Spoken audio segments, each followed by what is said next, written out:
Good to see you again.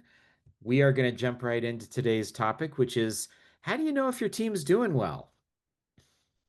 I don't know. Any thoughts, folks? So the question I would have is, so what do you look for in a team? What defines a team? I mean, there's the 5U method of team formation. That's you, and you, you're a team. Now go do something. Um, those generally don't work well in my experience. Well, so there's a question like, is it a team? But there's also the question, um, well compared to what, or well by what definition? Are they doing well? What does doing well mean? Does it mean they're producing valuable products and services for someone who values that? Does it mean they're meeting their some schedule made by someone somewhere who may or may not have understood the work? Does it mean they're look like they're working hard? Does it mean they're having lots of fun or meeting some arbitrary metrics? What is it? What is the definition? Of well is a good place to start, actually. So if we're going to define a team, there's a few models around that talk about teams, what they should be. One of our favorite, when I say our, Esther and myself, we refer to J. Richard Hackman and his definition of a team. The name of the book is, that I got it from, is Collaborative Intelligence. He was doing research in the intelligence community, which has a lot of parallels with software in that it's all head stuff and trying to find this, that, and the other, and trying to outsmart the other team. So he came up with a handful of things that define a team. A real team is bounded. In other words, you know who's on it. It's interdependent, so the members have to work together, and it has to be stable. There should be a compelling team purpose. And this is for the team. If you think about Pink, what he talks about in the book Drive, autonomy, mastery, and purpose, it's the purpose. It's something that pulls us in and makes us want to do this. Esther, what are some other things he talks about? Well, he talks about having information about the work. So understanding what the work is and how it fits into the bigger picture. And he talks about having material support, which is, do they actually have the means to do the work? And if they don't have all the skills and the means they need, do they have access to information outside the team? And do they have a connection to the organization? So there is someone who is eagerly awaiting what they are doing. And without those things, it's unlikely a team is going to be able to perform well. Sounds like that's a really great place to start, is to think about, is this team actually a team, and have a look at like those kinds of things. Do they all have a shared sense of purpose? Are they working on a common goal? Do they know each other? Well, that's where I start looking, when someone calls me and says this team isn't working well, or they're not collaborating, I start looking at those Hackman factors, because in his research, it's the way the team is formed has a huge impact on whether they're going to be successful, right? So and that's the foundational stuff that Don was talking about. Are they really a team? Is it interdependent work? Do they have a compelling goal? So that's kind of where I start, and then from there you can go on to the other stuff, but it still leaves open the question about, how do we know if there's a problem? How do we know if they're performing or not? So it sounds like y'all use Hackman as a bit of an assessment, a lens to look at a team through and say, okay, so let's pretend you find that they're a team. They're interdependent, they have a vision, a connection, material, they understand what they're doing. And yet, if there's a manager listening and they're wondering, like, I don't know, I don't think my team's doing well. How would they know? Well compared to what? And against what measure? Right? If they have a goal, then you can ask, are they meeting that goal or making progress towards that goal? Or is the goal measurable? not.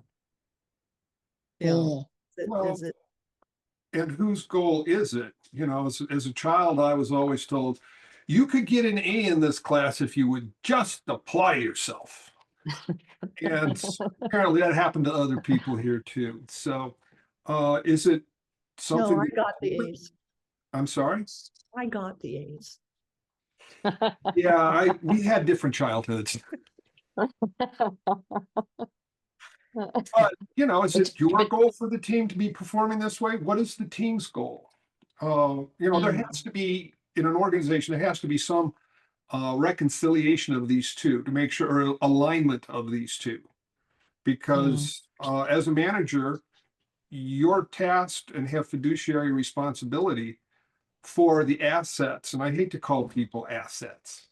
It's like, Then don't call them that. for the people that report to humans. you. How's that? Is that better? It's better. Yes, yes. It's better. Yes. Yeah. Well, at least I didn't call them resources. Yeah, you were this Oh, close. thank you. Close.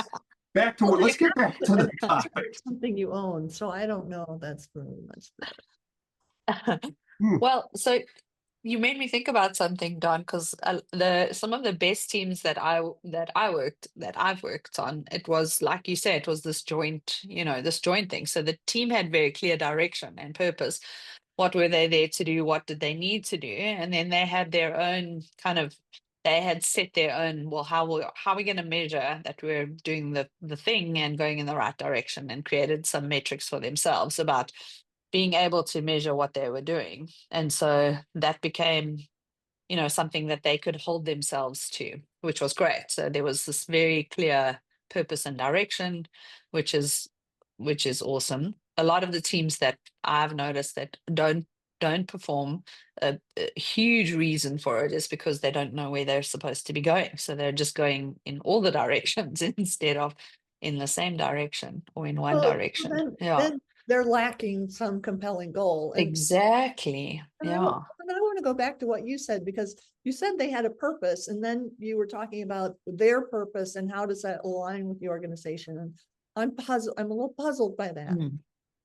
I'm a little puzzled because at least in the way I interpret Hackman, is if they have a compelling goal, it is a goal that matters to the organization, and they at some level subscribe to that goal.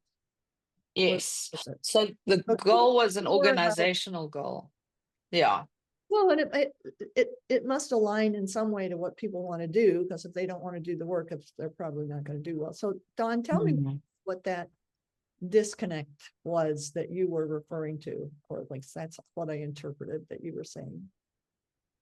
I didn't realize I was talking about a disconnect. So I'm disconnected. Well, you didn't use the word disconnect, but you did say that there had to be alignment between their goal and the organization.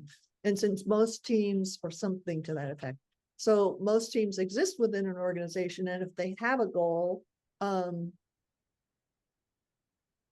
it has either been established by someone in the organization that says this is important work to do, or if it's a self-managed team, they are saying, we see that this is the most important work to do. I agree. Okay. We're not. Marcus, do you have an idea what I'm missing? Let me drink a little coffee here. So I think, if I'm understanding right, maybe Esther, you are noticing, you're sort of asserting that teams have a reason to exist as created by the organization. And that reason is oftentimes like, you need to be doing X, Y, or Z. And this is the output of the team, or the things you need to contend with. So let me just check with that. Teams have a reason to exist. They are created intentionally. Well, I will contest the point that they are created intentionally. Oh, this might be my favorite video yet. They aren't. That goes back to the use method. So I think, to summarize this, or to maybe coalesce it, I think without a clear purpose that has meaning to both the organization and the individuals doing the work, that they care on some level about achieving that goal, most teams are not going to go anywhere, right? Yeah. Okay, I have something to say Mm. about this. I've worked with a lot of teams that have there's the mission on the wall, and then there's the secret mission. Mm. And they're oftentimes very different. So the manager hears about the mission on the wall, especially if it's a new manager. They come in to a team, they're taking over a team, and they're told this team is responsible for X because it's right in the name. The FUBAR team is responsible for all the FUBARs. But the team has a whole other set of organizing principles that they're actually have goals about. And so, Mm. and this isn't like good or bad. I think people create meaning and goals for themselves, and these things evolve. But like at one place I worked, the team had a set of goals that looked like feature shipping, but in reality, it was about keeping the platform running. But the company didn't have a team called Keep the Lights On, make sure everything is still running tomorrow team. And so the team's number one was priority was like keep everything running. And if you have a few minutes, write some new features. But that's a whole different sort of view than the company had of the team. Mm. So that's sort of interesting, and it winds us back to how do you know the team is doing well? Because according to the stated mission, maybe they weren't doing well, Right. but they still had an important goal of keeping the platform running. They did. Mm. And we're probably doing well against that goal. And there was a great amount of frustration that that wasn't more of an organizational goal. It was a bit like software just runs, so you shouldn't really need to do anything. And that wasn't the case. Don. Well, so I think the first thing we've identified is if you think there's a problem with the team's performance, do the goals align between the stated goals and the how did you refer to that, Marcus? The underlying goals, The secret mission, I think. the secret mission. Good mission. All right, so now that ties back to what you were saying earlier, Don. That the So state you've answered the question. Yeah, and I certainly have seen that happen. You know, where also where there was you know, the stated goal and what they were really doing, possibly because of the pressures of the work. You know, like I see that happen on a lot of teams that have a dual responsibility for building something and keeping something running. I think I mean, at least I've seen that with teams that call themselves DevOps teams Yeah, that are responsible for, I mean, there's lots of words we use and they all sound nice, but at the end of the day, there's competing goals, or at least differing goals. yeah, and I'm not a proponent of saying, you know, those teams should be completely separate, because that leads to its own set of problems. That's right. And I think the opportunity there, when there's the stated mission and the secret mission, which, you know, may actually be a dual mission that, you know, they're out of balance, is the balance where it needs to be, and somebody's defining needs to be. And if one goal is way out of whack, why are we getting so many, you know, production issues? Why is it so time intensive to keep this platform running that we can't build anything? So there's information in that. There is. And as you know, as someone trying to understand team performance, I think that would be an important thing to explore. So this team has this mission, but what they're doing is this. Why is there that gap? And what can we do to reduce the fixing work so there can be more focus on new features? Seems like a lovely place for a sculpt, something that makes the implicit explicit, so we can talk about it. So what's a sculpt? A sculpt, in my opinion, is taking something that is invisible or implicit and making it visible or explicit. That can exist in a whole myriad of different mediums. But certainly there's lots of rock sculptures and there's lots of clay sculptures, and those take ideas and put them into a physical form. Or just drawing it on a piece of Exactly. paper. What is it like to work on this team? Exactly. It's on a white wall. Yep. Well, I think we've gotten to item number 1 on looking at team performance. We have a few more to go. So It's complicated. do they have a compelling goal? Is it clearly understood by the people on the team? And do they care to accomplish that goal? And are there some competing goals? So that Yeah. might be a first place to look. Okay. Thank you and see you next time.